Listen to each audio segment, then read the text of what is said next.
歡迎嚟到豬蛙廚房。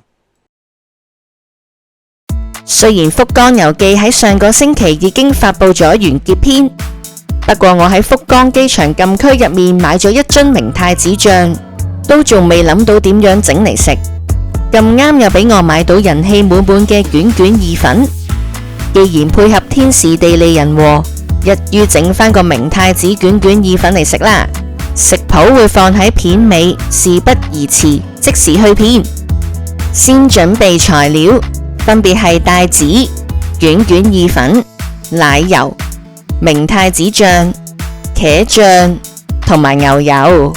第一步，我哋先將奶油量50克。第二步就將明太子醬加到奶油入面。第三步就加入茄醬，最後加入適量嘅黑椒粉，跟住就可以撈勻啲醬汁備用。接住落嚟要煲熱一鍋水，按照意粉包裝上面嘅指示，當水滾之後就加入適量嘅鹽，然後煮12或者13分鐘。不過一包意粉嘅份量實在太多，今次就先煮一半嚟食。喺煮意粉嘅期間，我哋可以處理帶子。喺煎帶子之前，我先將帶子洗乾淨同埋印乾水。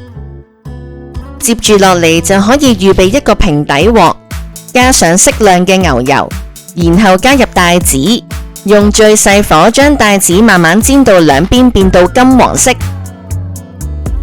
12分鐘之後，意粉已經煮好咗，可以夾起備用。另一邊廂帶子亦都煎好，同樣係夾起備用。接住落嚟就沿用煎帶子嘅底油，加入一開始已經混好咗嘅醬，炒一炒開之後就可以加入意粉，將意粉炒返鬆散，而且要令到每條意粉都沾上醬汁。意粉同醬汁已經混和好，將頭先已經煎好咗嘅帶子連同意粉擺埋落碟度，明太子卷卷意粉拌帶子正式完成，可以準備開餐啦。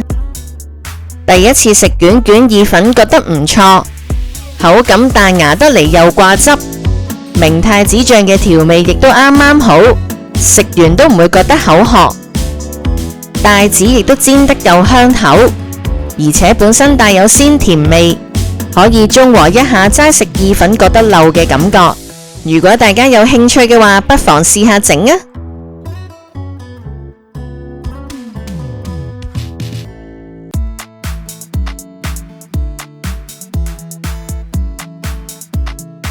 多謝你睇到最後啊！